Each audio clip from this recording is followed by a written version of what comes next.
물론 여긴 국민 라디오.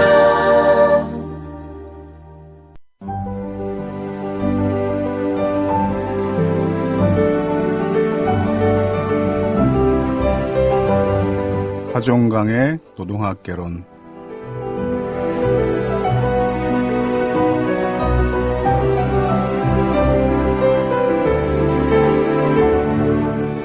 영화 아름다운 청년 전태일에 보면 그때까지만 해도 한국 영화에 이 배우가 나오는 영화와 나오지 않는 영화로 나뉜다고 할 정도로 소금 같은 조연이었던 명견한 배우가 나옵니다.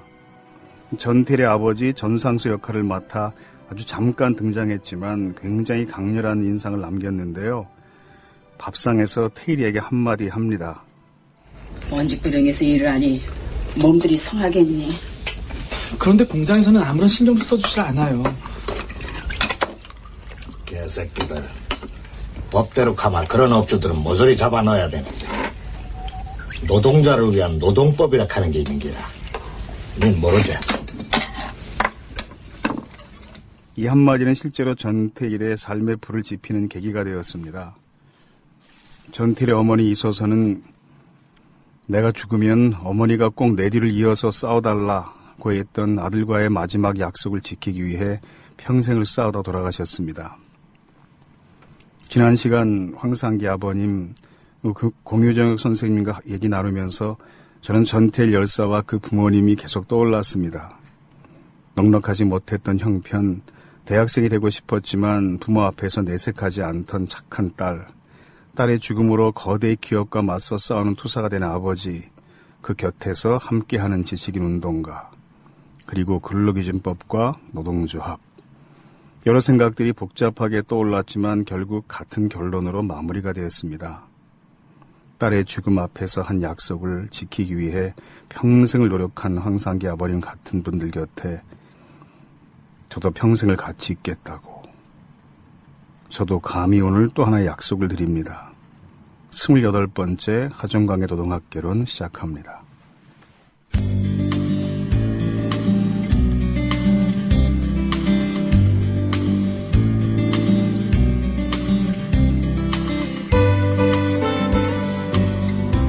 하종강의 노동가 꿈. 지난주에 이어서 산업재해, 노동재해 이야기를 계속하고 있는데요. 무겁게 가지 않으려고 해도 자꾸 이야기가 무거워지네요. 제가 노동상담을 오랜 기간 했습니다. 한 번은 나이 지긋한 남자분이 서류 더미를 보따리에 싸서 가슴에 안고 들어오셨습니다. 그분의 아들이 대구 지역에 있는 그 소묘 공장에서 일하다가 사망했다는 겁니다. 그 소묘 공장에 보면요, 집채만큼 큰 탈수기계 이런 것들이 있습니다. 염색기계예요. 그분의 아들이 탈수통 안에 들어가서 뭘 하고 있었는데 그만 스위치를 누가 넣어버린 겁니다. 글자 그대로 피 한 방울 남기지 않은 채 탈수가 돼 사망한 거죠. 그런 아들의 시신을 봤으니 그 아버지가 마음이 어떻겠습니까? 그러니까 그 아버지가 그 후에 그 후유증으로 숨을 제대로 쉬지 못해서요.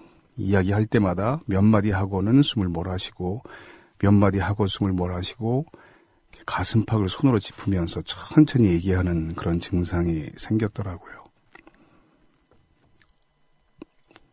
처음엔 정신이 없었답니다. 그런데 그 회사에 전문가, 상무가 하는 사람이 이 사고는 당신 아들의 잘못으로 발생했기 때문에 회사는 보상할 책임이 전혀 없지만 사장님이 특별히 생각해서 그때 돈으로 2천만 원인가를 이렇게 마련해서 주더랍니다. 고맙게 받았다는 거죠. 야, 우리 아들이 잘못했는데 보상금을 주는구나. 나중에 알고 보니까 자기 아들이 무슨 보험에 들어있었다는 거죠. 그래서 그 보험에서 나오는 보험금과 산재보험에서 나오는 보상금을 합치니까 그게 딱 2천만 원이라던 겁니다. 그걸 뒤늦게 이 아버지가 안 겁니다. 그리고 처음엔 정신이 없어 몰랐지만 나중에 그 기계를 가서 보니까 그 기계는 안에 들어가 있는 사람이 뭘 잘못할 수 있는 그런 구조가 아니더라는 거죠. 이건 밖에 있는 누군가 잘못 조작을 했기 때문에 그 사고가 발생할 수밖에 없었다. 그 후부터 그 아들의 죽음의 진실을 밝히기 위해서 그분이 안 가본 것이 없었습니다. 그 기계의 성능에 대해서 시험도 해보고 막 과학기술처 그 검찰, 경찰, 노동부 온갖 수사기관을 다 거치면서 만들었던 각종 서류, 질의서, 응답서 이런 것들이 한 50cm 정도 높이는 쌓였는데 그걸 보자기에 싸가지고 큰 보물단지처럼 가슴에 안고 다니시더라고요. 근데 그분이 우리 상담소에 처음 오셔서 제 옆에 앉으셔가지고 그걸 한 장 한 장 넘기면서 저에게 묻는 겁니다. 제가 이제 설명을 아는 범위 내에서 성심껏 해드렸습니다. 설명을 다 듣고 나서는 잘 들었습니다. 제 생각엔 말이죠. 그런데 그러면서 그분이 그 서류에 막 붉은색으로 파란색으로 그 볼펜으로 다 이렇게 그어서 자세히 적어놓은 의문사항에 대해서 차례차례 저한테 물어보시는데 그동안 얼마나 이분이 그걸 여러 군데를 다니셨는지 그 서류들이 귀퉁이가 막 이렇게 너덜너덜 헤어졌을 정도로 손이 탔습니다. 그런 사람들을 만났을 때 힘들어하지 말고 짜증내지 말고 하여튼 성심껏 내가 최대한의 친절로 이야기하자 그런 결심을 이제 하게 됩니다. 근데 그분이 이런 말씀을 하셨습니다. 제가 정말 잘 찾아왔군요. 정말 오늘 제대로 찾아왔군요. 제가 어딜 가도 이런 설명을 들어본 적이 없었습니다. 정말 고맙습니다. 그럴 때 노동상담하는 사람들이 정말 보람을 느끼죠. 그런데 안타까운 것은 우리나라는 이런 산업재해에 대한 보상에 손해배상 청구 시효가 있습니다. 그게 3년간 유지됩니다. 그런데 그 사건은 3년 되고 며칠 지난 뒤에 우리 상담소에 온 사건이었습니다.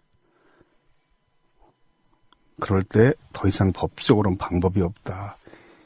이런 설명을 해야 한다는 것은 사실 거의 고문에 가깝습니다. 할 수 없이 제가 설명을 해드렸습니다. 이 시효를 넘겨서 더 이상 방법이 없습니다. 그랬더니 그분이 이런 말씀하셨습니다. 제가 보상을 받자는 게 아니고요. 이 사고가 우리 아들의 잘못이 아니라는 것, 그것만이라도 밝힐 수 있으면 좋겠습니다. 제가 원하는 것은 그겁니다. 그래야 내가 죽어서 이 다음에 하늘나라에 가면 아들 얼굴을 제대로 볼 수 있을 거 아닙니까? 그런데 다행히 그 절차는 밟을 수 있거든요. 보상을 받을 수 없지만 오히려 돈이 드는 일이지만 아들의 죽음의 진실을 밝힐 수는 있다. 소송을 통해서. 그랬더니 그걸 하겠다고 그분이 그러셨습니다. 제가 상담 도중에 그 많은 서류들을 날짜 순서로 좀 이렇게 추려서 달라고 그랬더니 그분이 상담소 바닥에 쭈그리고 앉아서 그게 워낙 많으니까 우리 상담소 사무실 바닥에 그걸 쫙 늘어놓으면서 날짜를 맞추셨는데 두고두고 우리 상담소의 직원들이 그 얘기를 했어요. 그분이 그걸 또 땅바닥에 놓고 그걸 다 순서를 맞추시는, 쭈그리고 앉아서 맞추시는데 정말 눈물겹더라. 그걸 몇 년 지나도록 우리 사무실의 직원들이 그 얘기를 두고두고 하기도 했습니다. 그래서 그 소송이 진행됐고 다행히 좋은 판사를 만나서 법적으로 회사가 버티면 배상받기 상당히 어려운 사건이었지만 그래도 판결이 나기 전에 당사자 사이에 합의하면서 그 합의문 속에 화해 조서 속에 사건의 내용이 밝혀지는 방식으로 사건을 마무리할 수 있었습니다. 원고 없이 제가 그냥 얘기했는데요. 그런 경우가 한두 번이 아닙니다. 그렇게 먼저 죽으면 남아있는 사람들은 나중에 먼저 죽은 사람 만났을 때 내가 부끄럽지 않도록 해야 되겠다. 그런 생각들을 다 공통적으로 하시더라고요. 뭐 우리 사회 대표적으로 그런 분들과 계속 다음 코너에서 이야기를 나눠보겠습니다.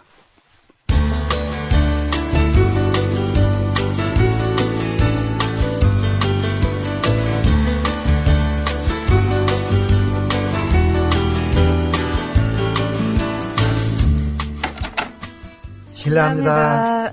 지난주에도 왔던 막내들인데 오늘도 물 한 잔 얻어 마셔서 있습니까? 어서 오세요. 예, 자, 오늘 이런 얘기부터 해봅시다. 하여튼 제가 보면 의사들 중에 굉장히 훌륭하신 분들 있잖아요. 가끔 제가 강의할 때 그 쌍차 노동자들 파업할 때 그 진압당했던 노동자들 진료하려고 쌍차 정문 앞까지 갔다가 막 전경들에게 실려 나갔던 의사들 사진 보여주고 이런 훌륭한 의사들이 있다 뭐 이런 얘기 하고요. 또 세월호 유가족들 주치 맡아서 거의 광화문 국회 앞에서 노숙하다시피 한 의사들 얘기하면서 이런 사람들이 왜 이런 삶을 선택했겠냐 이렇게 시작하는데 어떤 여성이 내가 누구라고 말은 안 하겠어요. 왜 남자 의사들만 얘기하냐. 여자 의사 중에도 훌륭한 분들이 얼마나 많은데 그래서 제가 이제 공유정 선생님 사진을 이렇게 보여줍니다. 학생들에게. 좀 이쁜 걸로 보여주시지. 그래서 제가 고른 건데 이쁜 걸로. 근데 요 사진은 요게 언제 사진이죠? 어디 언론에 보도됐을 때 네, 인터뷰할 때 사진인 것 같은데. 네, 몇 년 전인데요. 네. 한 3년, 4년 전인 것 같고 예. 프레시안 김봉규 기자님과 손문상 회장님이 오셔서 이 여의도 공원에서 인터뷰를 할 때 손문상 선생님이 사진을 찍어주셨는데요. 그래도 이게 포커스 아웃 해가지고 네. 인물 사진으로 제대로 찍은 거고요. 근데 제가 전날 손문상 선생님이 조금 과장하면 그 네. 카메라가 굉장히 좋은 카메라라 네. 예전으로 뭐 거의 집 한 채를 들고 다니는 거와 마찬가지다 우리가 이렇게 얘기한 적도 있는데 제가 그걸 몰랐기 때문에 그리고 저는 손문상 선생님 평소에 되게 존경했는데 네. 그분이 찍으러 오실 줄 몰랐었어요. 근데 전날 제가 이제 평소에는 컨택트 렌즈를 즐겨 끼는데 전날 조금 과음을 해가지고 힘들어서 그냥 대충 나갔거든요. 근데 사진 그렇게 잘 나와서 제가 좋은 카메라로 네. 저렇게 찍을 줄은 아니에요, 몰랐죠. 잘 나왔습니다. 요 사진은 어떤 사진이죠? 자, 이거는요. 그거는 요건 이제 공유정혁 씨가 저기 이제 황상기 아버님도 보이고요. 네, 가족분들이랑 함께. 삼성은 책임을 인정하라 막 이런 예. 그 피켓 들고 있는 그 가족들과 같이 기자회견하는 모습인 것 같은데. 예, 저게 국회에서고요. 그때 국정감사 할 즈음에 이제 회사에서 삼성이 저희랑 무슨 뭐 대화가 이루어지고 있는 듯이 그렇게 막 저게 벌써 2년, 3년 전인 것 같은데요. 그래서 지금 아니 왜 우리랑 얘기도 진행된 거 하나도 없으면서 이렇게 생색내기 일하냐. 네, 그런 기자 브리핑 시간입니다. 또 있어요, 사진. 이 사진은 그 뭐하는 사진? 여기 보면 이제 유민 씨 사진하고 황상기 아버님이 이렇게 같이 있는 사진 배경으로 마이크를 들고 공유정 선생이 뭔가 호소하고 있는 이런 모습인데 어디건 큰 대회인 것 같아요. 그러게요. 제가 근데 큰 겨울이네요, 이 나라 극장을 보니까. 겨울 옷이 거의 단벌이라 주로 추모제 저희가 추모 문화제 같은 거를 할 때 사용하는 현수 막 더 이상 죽을 수 없다. 더 이상 죽이지 마라. 이런 더 이상 죽을 수까지 보이네요. 예, 그런 이제 아버님하고 유미 씨 현수막 앞에서 아마 뭐 이야기하고 있는 중인 것 같네요. 예, 한 장 더 있습니다. 이거는 이제 먼지 하나 없는 반도체 공장 클린룸 이를 위해 수많은 위액가스를 씁니다. 이건 큰 피켓을 들고 어떤 노동자 대회 현장에 앉아 있는 모습 같은데요. 거의 1인 시위하는 것 같은 모습인데. 저거는 1인 시위는 아니고 잘 옆에 보시면 이제 같은 피켓 들고 있는 노동자들이 옆에 많이 있긴 한데 제가 1인 시위처럼 이렇게 커팅하긴 했어요. 네. 저거는 여름에 저희가 반달 공동행동 그래서 반도체 노동권을 향해 달리다 이런 이제 실천 프로그램을 이제 매년 해요. 근데 저것도 한 4, 5년 전인 것 같고요. 네, 저 유니폼, 하늘색 유니폼 같이 맞춰 입고 저기는 제 기억에는 삼성 반도체 온양 공장 앞에서 처음으로 집회를 인도에서 이렇게 한 20명, 30명이 쪼르륵 앉아서 집회하던 그날인 것 같아요. 이렇게 이제 티셔츠 입고 모자 쓰고 피켓 가슴에 안고 있는 사람이 의사일 거라는 걸 아마 지나가는 사람들은 전혀 몰랐을 거예요. 의사가 이런 문제에 관심이 있다는 게 사실 사람들의 주의를 환기시키는 데는 도움이 될 것 같긴 한데 가운을 입고 해주시는 건 어떨까요? 그럴까봐요. 다음에는 등에다가 항상 아버님이 여기다 의사 이렇게 써주시든지 등에다가 의사 면허증을 확대해가지고 저런 걸 이렇게 보면 그 의사분이시기 때문에 이제 의사분이시니까 이런 문제를 가장 잘 아시는 분이잖아요. 그래서 가장 잘 아시는 분이니까 사실 확인을 하자고 이제 그 1인 시위, 피켓 시위를 저렇게 하시는 거거든요. 근데 다른 분, 만약에 산업의학이 아니신 분들이라 하면은 여기에 그 관심도 별로 작고 또 이렇게 잘 안 하시죠. 이분은 산업의학 전문이시니까 바로 내 일이다. 내가 꼭 해야 할 일이다. 이런 거 사명감을 가지고 저렇게 하시는. 쐐기를 박으시네. 앉아있기 어색하네요. 할수 없게 오늘. 또 있어요. 이게 마지막인데. 이건 이제 울먹거리면서 마이크를 잡고 이야기하는 모습인데 제가 지난주 방송에서 좀 이렇게 읽다가 울먹거려서 참 창피했는데 이게 뭐 남의 얘기가 아니네요 보니까. 저거는 아까 얘기한 반달 공동행동 아마 그 다음 해였을 거고요.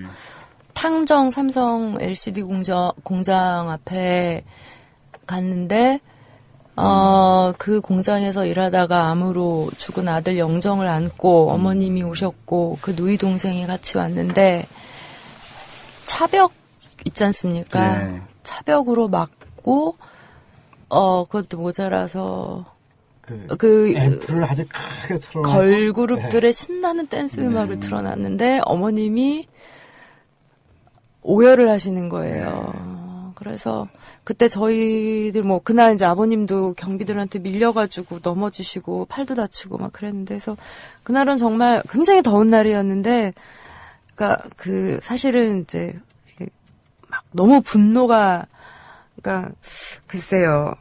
모르는 척을 하든가 차라리 근데 어떻게 이렇게 이럴 수가 있지 그래서 막 분에 겨워서 좀 눈물을 많이 흘렸던 것 같아요.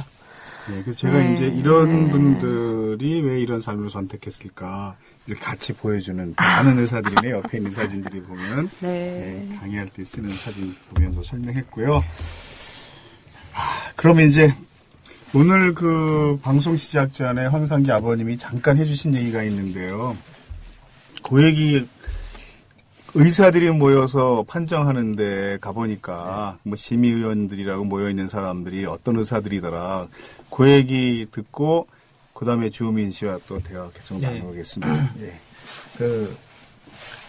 2008년도에 근로복지공단에서 이 산재 판정을 불인정을 할 것 같아갖고 산업 자문의사 협의회를 신청을 했거든요. 근데 자문의사 협의하는데 이제 저하고 그다음에 이종란 농사님하고 그다음에 저쪽에 또 한 분하고 이렇게 세이서 이제 자문의사 협의하는 데는 이제 들어가서 말을 좀 할 수 있게끔 해달라고 요구를 했어요. 그래서 그 안에 들어가서 이제 얘기를 이제 했거든요. 얘기를 하는데 이제 제가 얘기하는 동안에 우리 이종란 농사님 옆에서 거기 나오신 분들 의사들의 명패를 이렇게 보고서는 의사분들 이름을 쭉 적어놨었어요. 근데 의사분들은 이제 양쪽에 세 분씩 가운데 한 분 이제 앉으시고 7분이 나와 계셨었는데 근데 이제 이 반도체 공장에서 일을 하다가 백혈병이 걸린 이유를 그다음에 산업재해를 인정해야 하는 이유를 전부 다 이렇게 설명을 쭉 했어요. 거기에서 유미가 이 반도체 공장에서 화학약품에다가 이 반도체를 웨이퍼를 담궜다 뺐다 하는 그런 작업을 했고 그다음에 이 산업안전관리공단에서 역학조사를 했는데 그 역학조사는 공정하지 못했고 역학조사를 하면 인해 가지고 각종 유해물질, 화학물질을 이 영업 비밀이라는 이유로 다 감춰놓고 공개하지 않은 상태에서 이 공기 중에 노출 빈도만 가지고 얘기를 하기 때문에 이거는 이 산업재해로 인정을 해서 노동자들이 이 안전하게 일할 수 있는 그 권리를 치료받을 수 있는 권리를 보상받을 수 있는 권리를 해달라고 의사 선생님한테 요구를 했어요. 이제 그렇게 이제 나하고 우리 이종란 노무사님하고 같이 가신 분하고 셋이서 이제 그 요구를 하고 이제 바깥에 나왔어요, 이제. 근데 그 의사 선생님들이 거기서 이 문제를 가지고 이 산안공단에서 그 역학조사한 내용을 가지고 그 의사 선생님한테 그 이제 보내준 거예요. 근데 그거를 심의하는 시간이 단 몇 분뿐이 안 돼서 한 몇십 분뿐이 안 돼요. 길어봤자 10분, 20분이에요. 근데 이거 사실상은 이 역학조사한 내용을 가지고 이걸 판독을 하려면 몇 년씩 걸리는 거거든요. 역학조사도 한 10년, 10몇 년씩 이렇게 역학조사를 해야 되는 거고, 그거 판독하는 것도 상당히 긴 세월 동안 판독을 해야 되는데, 잠깐 짧은 시간 몇십 분 만에 그걸 판독을 해놓는 거예요. 이게 말이 안 되는 거거든요. 그래서 그 의사 자문협의회 사람들도 이제 이 내용을 가지고 이제 이 산재 승인을 불승인을 내렸어요.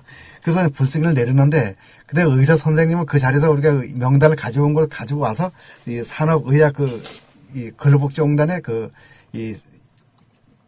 신청하는 그 의사 선생님들 명단을 맞춰봤어요. 거기다 맞춰보니까 이 의사 선생님들이 산부인과, 애과, 정형외과, 그다음에 내과 이렇게 산업의학하고 아무런 관련도 없는 의사 선생님들이 거기 나오셔서 판단을 하는 거예요. 그럼 이게 말이 안 되는 거거든요.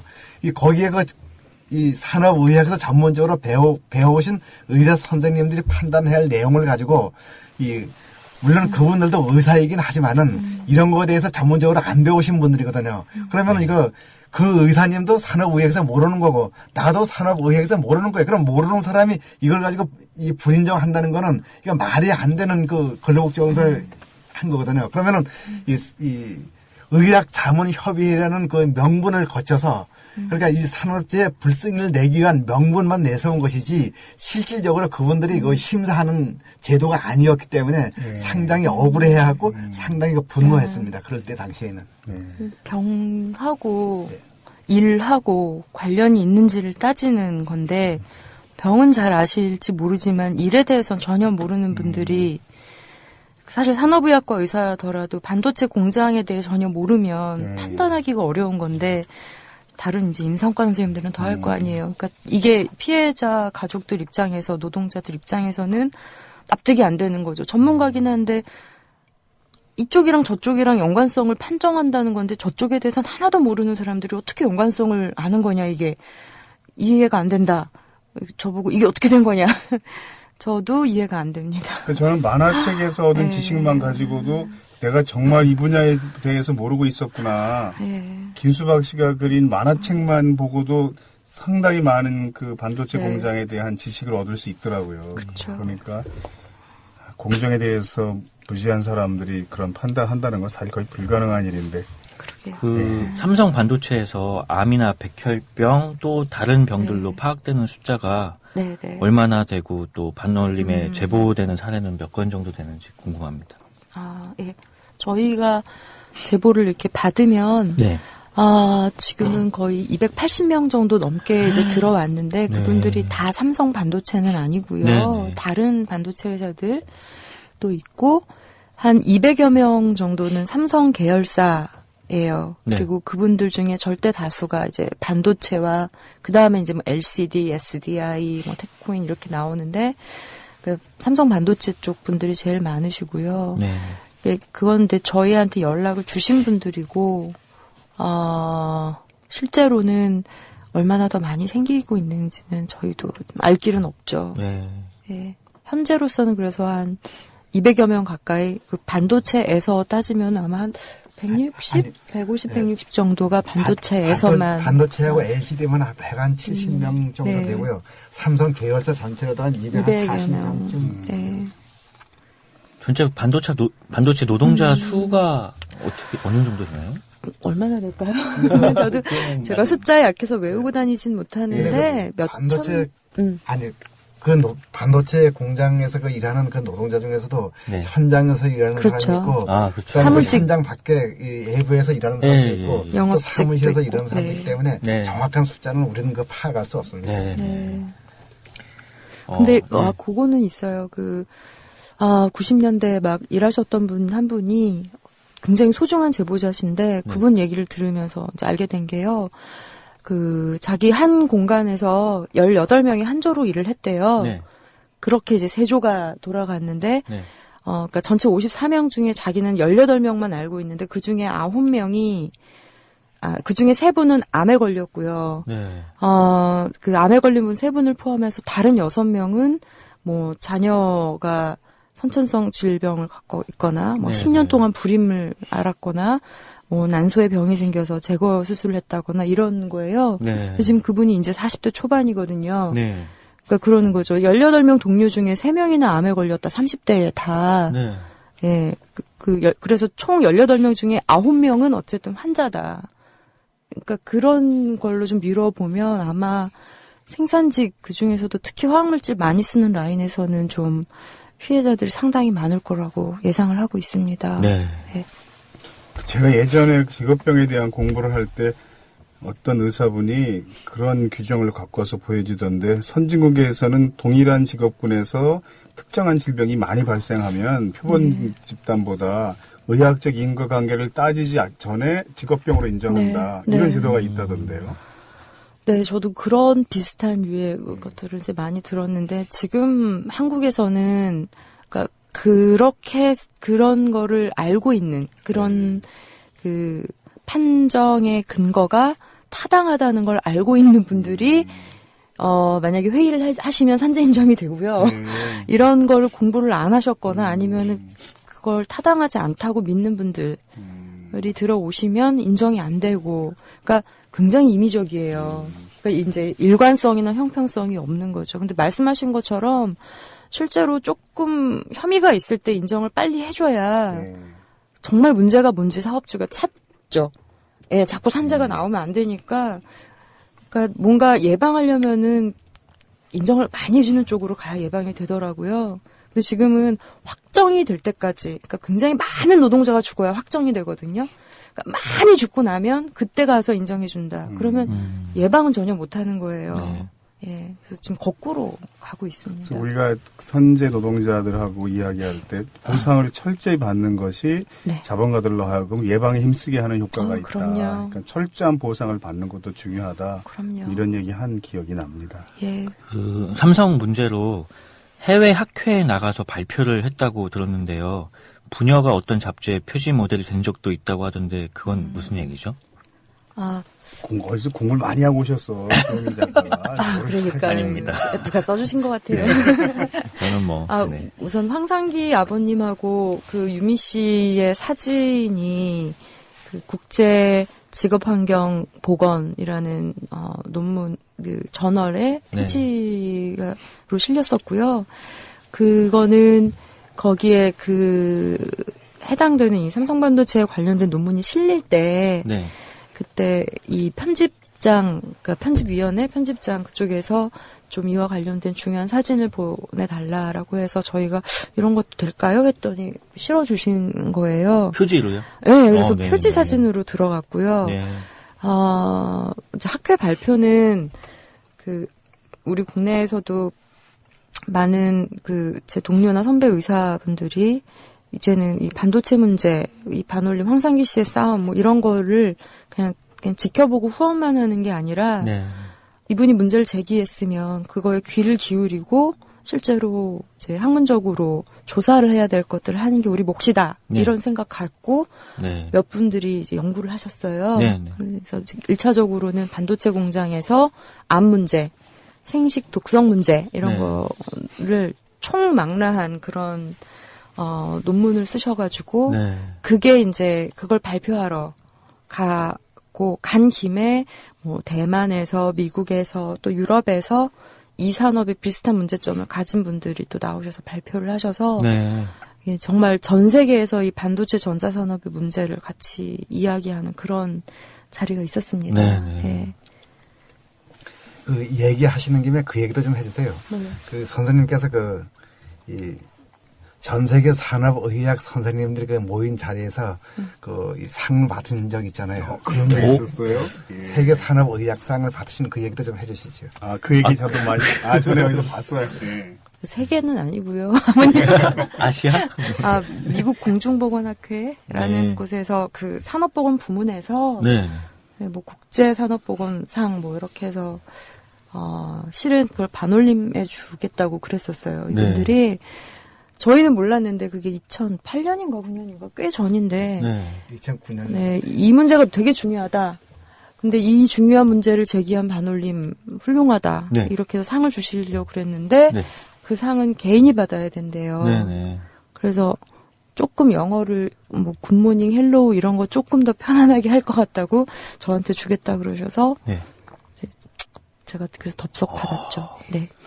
하하하. 상금도 있었어요? 염치가 없게. 예? 상금도 있었어요? 상금은 없었는데 아, 그렇군요. 상 받으러 가는 교통비를 제공해 주셔서 잘 다녀왔습니다. 네.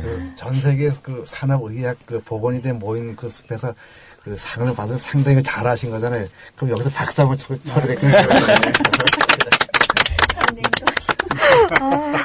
그 박수 칠 일 또 하나 있지 않습니까? 산재 소송 승소. 와. 하신 거 축하드립니다. 일단. 네. 아, 고맙습니다. 근데 이건 그 축하받을 일은 아닌 것 같습니다. 왜요?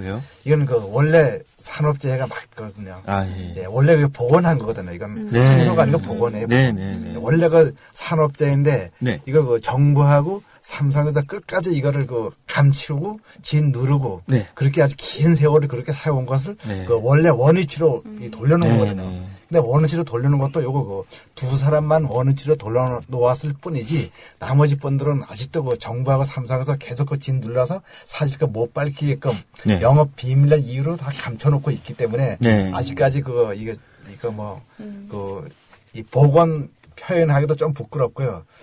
이 승소 이런 말도 하기도 상당히 좀 부끄러운 면이 있습니다. 아직까지. 네, 이번에 삼성이 항소를 포기해서 결국에는 이제 최종으로 이기셨는데 굉장히 감회가 남다르실 것 같은데 이 소송을 몇 년 동안 하셨고 또 언제부터 이렇게 삼성과 싸우기 시작하셨는지 궁금합니다.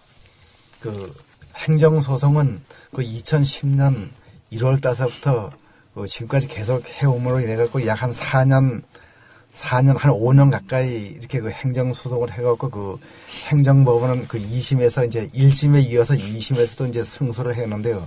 근데 이 근로복지공단에서 이 항소를 해봤자 질 것이 뻔하기 때문에 여론만 더 나빠지고 또 질 것 같으니까. 네. 그리고 또 이 근로복지공단이라는 거는 노동자의 복지를 위해서 일을 하는 곳인데 네네. 근로복지공단 항소를 한다는 거는 그러면은 이게 근로복지공단이 아니고 노동자 죽이는 공단으로 변질되는 거거든요. 네네. 그래서 자기네 역할을 까꿀로 역행하는 하는 거거든요. 네. 근데 원래 그 1심에서도 항소를 하면 안 되는 건데 근로복지공단이라는 그 이름 자체를 포기하고 역행하는 걸 했거든요. 네네. 근데 그 역행을 하는 행위를 했으면서도 그 2심에서도 이 산업재해가 맞다고 판단을 했기 때문에 네. 근로복지공단에서는 더 항소할 그 힘을 동력을 잃었기 때문에 네. 항소를 못했거든요. 네네. 그리고 이 문제를 제기하면서 그 여태까지 싸워온 거는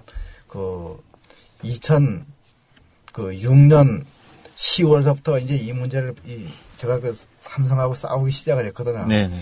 2006년 10월 달부터 싸우기 시작을 해왔기 때문에 지금이 2014년 9월이니까 약 한 9년 좀 싸워온 것 같습니다. 그러면 삼성하고 소송을 벌인 게 아니고 근로복지공단을 상대로 그 소송을 하신 거였죠? 예, 이게 산재보험은 근로복지공단에서 운영을 하는 것입니다. 네. 그래서 근로복지공단을 상대로 해서 이제 그 행정소송을 했는데, 네. 근로복지공단에서 삼성에다가 어떤 공문을 보냈나라면은, 네.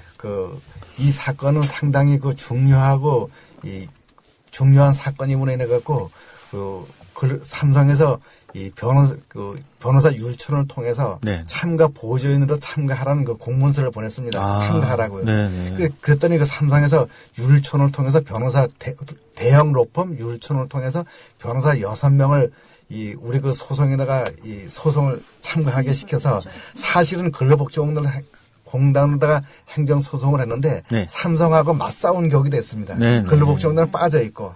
그러다가 이제 여론이 너무 나빠지니까 네. 삼성에서 이제 이 변호를 다 한 다음에 빠졌고 근로복지공단이 나왔는데 이 삼성에서 양보해서 빠진 것이 아니라 자기네들 변호를 다 했기 때문에 더 이상 할 일이 없기 때문에 빠지는 거예요. 나는 것입니다.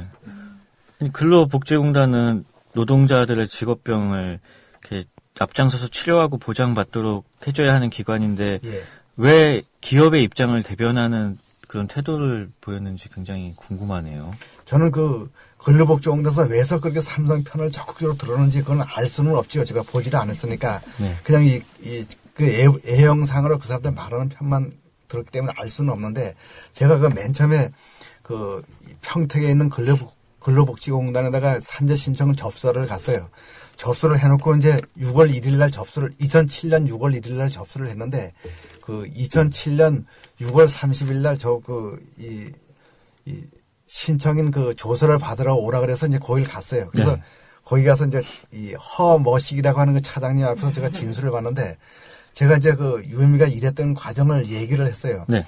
유미는 그 삼성 반도체 공장에서 반도체를 그 웨이퍼를 화학약품에 담았다 뺐다 하는 작업을 하다가 그 유미가 죽었고, 유미하고 같이 일하던 분도 같이 죽었고, 또 다른 분도 죽었는데 거기서 일한 사람이, 그 죽은 사람이 백혈병에 걸린 사람이 5명이 죽었다고 진술을 했어요. 네. 했는데 그 나한테 그 조서를 받던 그 차장님이 삼성에서 올라온 서류를 이렇게 보더니 그 유미는 다른 곳에서 라벨 스티커 붙이는 작업을 하다가 그 3라인에서 작업 현장에서 석 달만 일을 했다고 거짓 서류를 꾸며서 이렇게 올린 거거든요. 네. 근데 그 거짓 서류를 왜서 꾸며서 올렸나라면은 그 인과관계를 낮게 하기 위해서 그렇게 하거든요. 네. 유미가 그 반도체 공장에서 일을 하다가 화학약품에 의해서 백혈병에 걸릴 가능성이 아주 낮게 만들기 위해서 거짓 서류를 올린 거거든요. 그래서 제가 그걸 지적을 했거든요. 그 거짓 서류를 올렸다고요. 그랬더니 이 차장님이 적극적으로 삼성 편을 드는 거예요.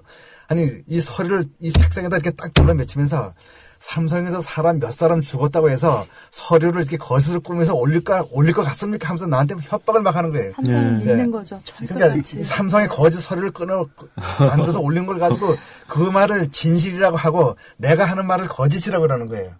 그래서 제가 그 내 항변을 몇 마디 하다가 이제 내가 그 말이 안 통해서 그냥 거짓 나와가지고 집으로 왔는데요. 그 사람들이 삼성 편을 왜서 듣는지 잘 모르겠어요. 근데 그 산안공단, 이제 근로복지공단에 산하에 산안공단이 있는 거거든요. 근데 산안공단에서 역학조사를 이제 문제를 가지고 역학조사를 그 2번을 했거든요. 2007년 9월 달서부터 2달 동안 엉터리를 했고, 그 다음에 제가 이거 무효라고 하니까 그 다음에 또 1년 동안 엉터리를 했어요. 그럴 적에 그 산안공단의 그 이사장님이 지금 거기서 산안공단에서 나와가지고 삼성 SD의 사회 이사로 가 계시는 거예요, 지금은요. 그러니까는 그분을 제 주장대로 한다고 하면은, 제 표현에 한다면은, 엉터리 역학조사를 해주고, 엉터리 역학조사는 대가를 톡톡히 받은 것이죠, 이분은. 그러니까 그런 일이 꼭 이 사건뿐이 아니고요. 거의 모든 산재 사건마다 비슷한 일들이 일어난다고 볼 수 있고요. 제가 산업재 상담을 오래 했지만 회사가 제출한 산업재 관련 서류 중에 진실대로 만들어진 경우는 사실 거의 없습니다. 그 근로복지공단이 왜 소송이 대상이 되냐 하면, 한국은 이 사람이 산업재에 해당이 되느냐 안 되느냐를 근로복지공단에서 판단하거든요. 근데 산업재해가 아니다 이렇게 판단을 하니까 근로복지공단의 그 결정에 대해서 소송을 제기하는 건데, 그래서 이게 행정소송이 되는 거죠.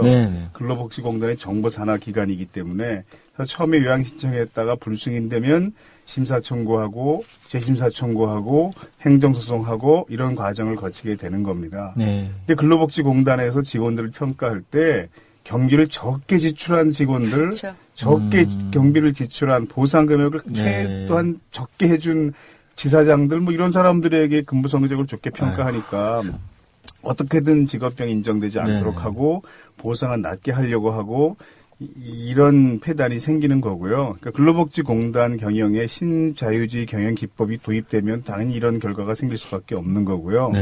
대개 근로복지공단이 피고가 돼서 소송을 하게 되는데, 그 해당 기업체가 거의 대부분 소송 보조 참가인으로 항상 나오게 되고, 다른 소송에서도 그러면 근로복지공단은 뒤에 빠지고, 그 보조 참가인인 기업이 거의 소송을 전담합니다. 그래서 그 판결문에도 보면 되게 법원 서류에 그 보조 참가인의 기업 명칭이 다 기재되는 기도 하고 그러기 때문에.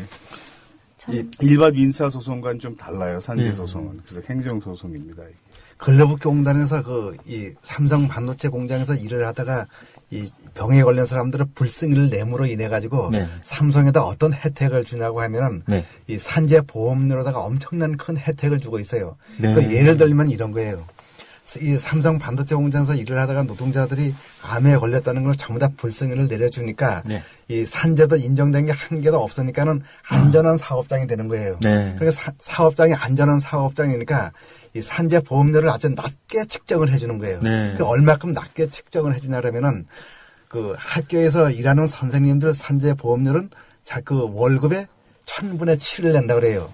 근데 그 식당에서 일하시는 분들은 그 위험한 사업장이라 그래서 1000분의 20을 낸대요. 자기 월급에. 근데 그 삼성 반도체 공장은 이 산재 승인을 하나도 안 해줬으니까 안전한 사업장이잖아요. 그래서 학교 선생님들하고 똑같이 1000분의 7을 낸대요. 아이고. 1000분의 7인데 근데 1000분의 7에서도 또 이 산재 승인한 건이 하나도 없다고 해서 50%를 깎아줘갖고 1000분의 3.5를 낸대요. 무죄 사업장에 대한 그 특혜를 주는 건데. 근데 1000분의 3.5를 내는데 1000분의 3.5가 그 산재 보험료가 얼마냐고 하면은 1년에 한 200억 정도 된대요. 사업장에. 200억. 그러면은 1000분의 3.5가 200억 남짓하게 되는데 만약에 이것이 그 병이 걸린 사람들 전부 다 산재를 인정을 해준다고 하면은 삼성 사업장은 아마 이 사고 다발 사업장이 돼가지고 산재 보험료로다가 아마 1000분의 30, 40, 50 이렇게 내야 될 거예요. 10배 이상. 그럼 만약에 1000분의 40, 50을 이렇게 낸다고 하면은 1년에 산재 보험료로다가 3천억, 4천억 이렇게 내야 되는 거예요. 그럼 그렇게 내야 할 산재 보험료를 1년에 단 200억 남짓 내고 있으니까 얼마나 큰 혜택을 주는 거예요. 또 그것뿐만이 아니잖아요. 이 안전한 그 사업장이 이 불안정하게 되면은 사업장 시설 개선을 명령을 내려서 사업장을 안전하게 만들려고 하면은 또 상당한 돈이 들어가잖아요.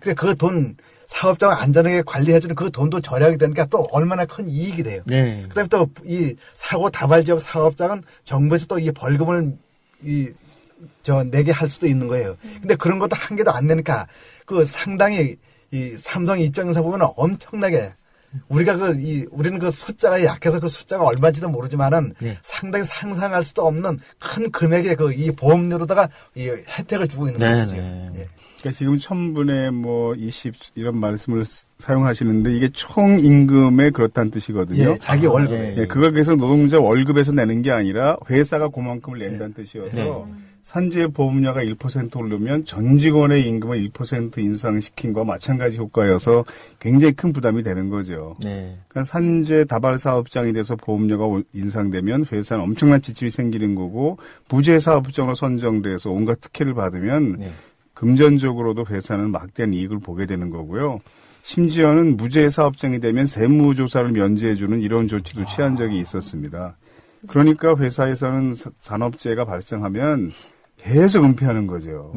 실제로 줄지 않지만 보고 건수가 줄어드는 이유가 무죄 사업장으로 지정받으려고 계속 은폐하기 때문에 실제로 통계상으로는 좀 줄어드는 면이 있지만 실제로는 결코 주는 게 아니라고 그러더라고요. 그러니까 회사가 절감한 그 비용을 노동자들이 목숨으로 치르는 거잖아요.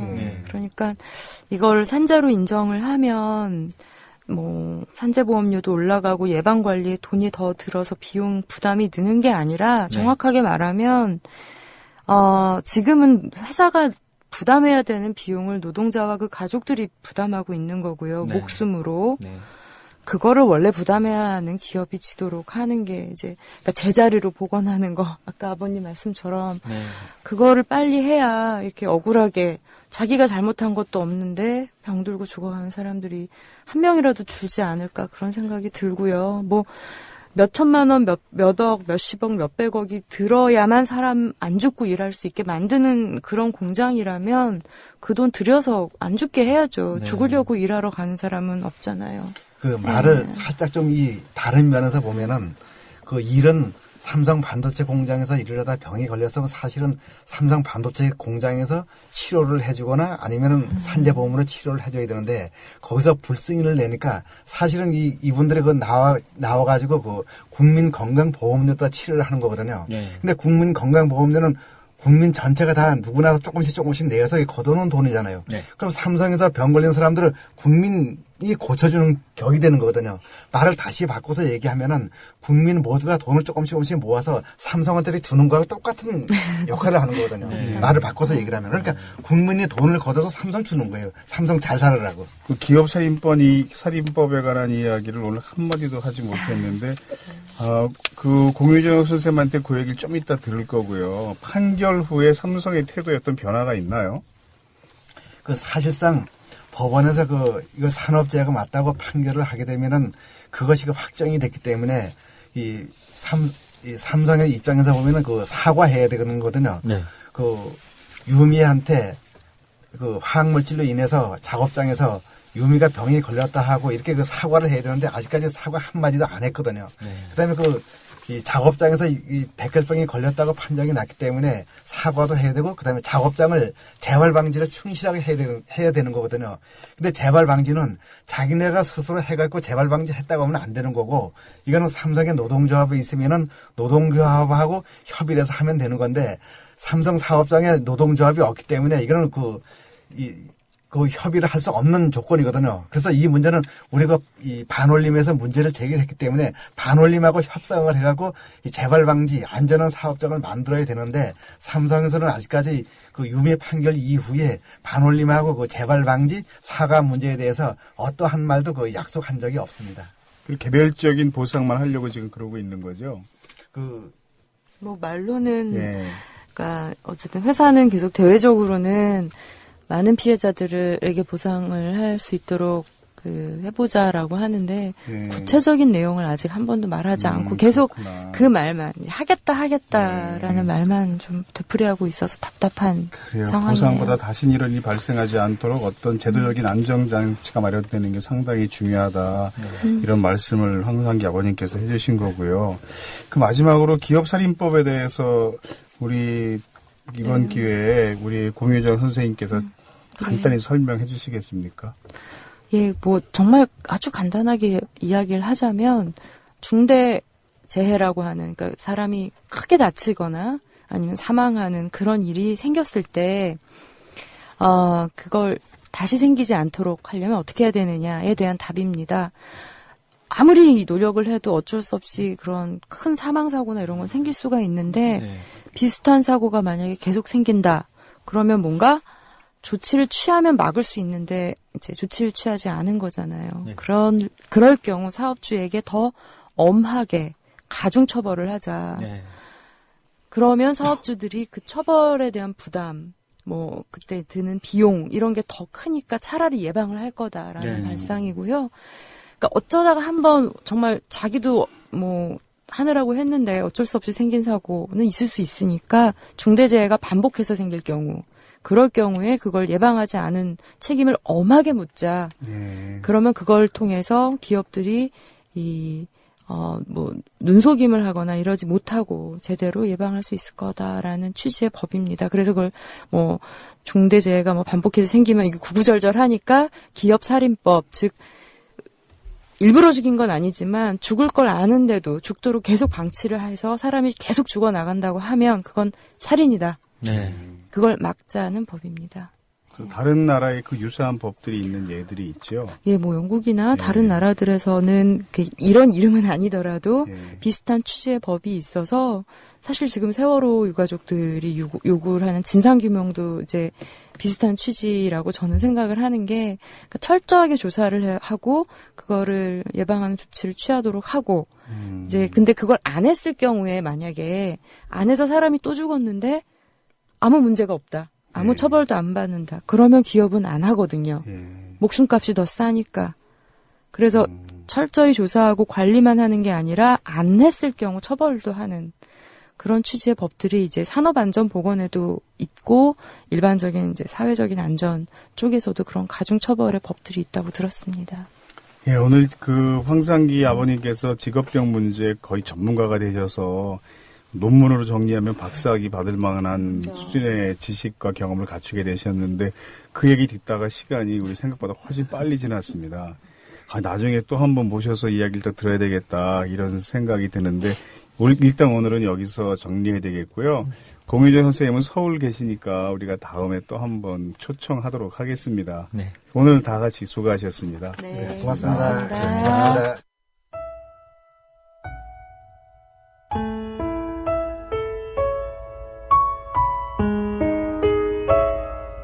노동자의 꿈이 모여 더불어 행복한 세상이 완성됩니다. 성공회대 노동대학장 하정강, 만화가 주호민이 함께하는 국민라디오 노동학 개론. 매주 목요일 0시에 함께합니다.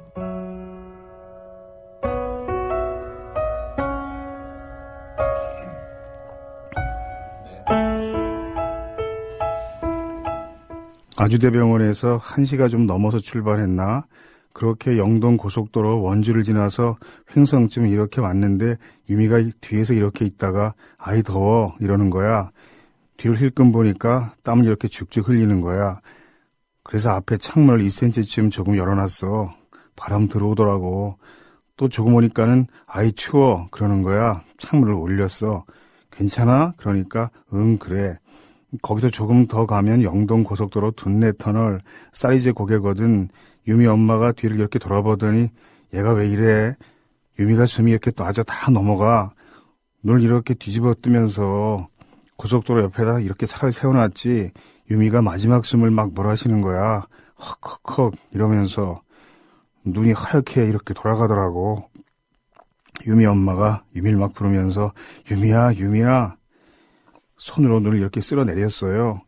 눈을 감으라고 손으로다가 눈을 감겨줬어. 어떻게 할 줄은 모르겠어. 생각이 한 개도 안 나.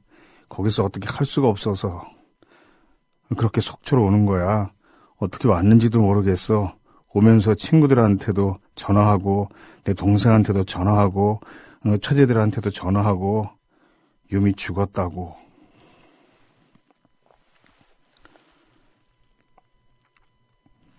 제가 방송 중에는 차마 아버님께 여쭤보지 못했는데 황유미 양의 마지막 모습을 김수박 작가가 사람 냄새 그 만화에 기록한 장면입니다. 자식의 눈을 감겨주면서 다짐한 약속을 황상기 아버님은 끝까지 지켰습니다. 어떤 일이 있어도 내 죽음의 진실을 밝히겠다는 약속. 황상기 아버님은 내 자식 하나의 문제를 끝내지 않고 다른 자식들의 죽음, 모든 노동자들의 건강권을 위해 지금까지 싸워왔습니다. 지금 광화문에서 싸우고 있는 세월호 부모님들을 자연스레 떠올리게 됩니다. 우리 아이들은 죽었지만 남은 아이들만이라도 안전한 나라에서 살도록 싸우고 있는 이분들의 마음을 황상기 아버님은 누구보다 잘 아시겠지요. 황유미 양의 생일도 마침 4월 21일이라고 합니다. 이들 곁에 끝까지 함께 있겠다는 또 하나의 약속이 우리에게 필요한 때입니다. 오늘 28번째 노동학개로 마치겠습니다. 고맙습니다.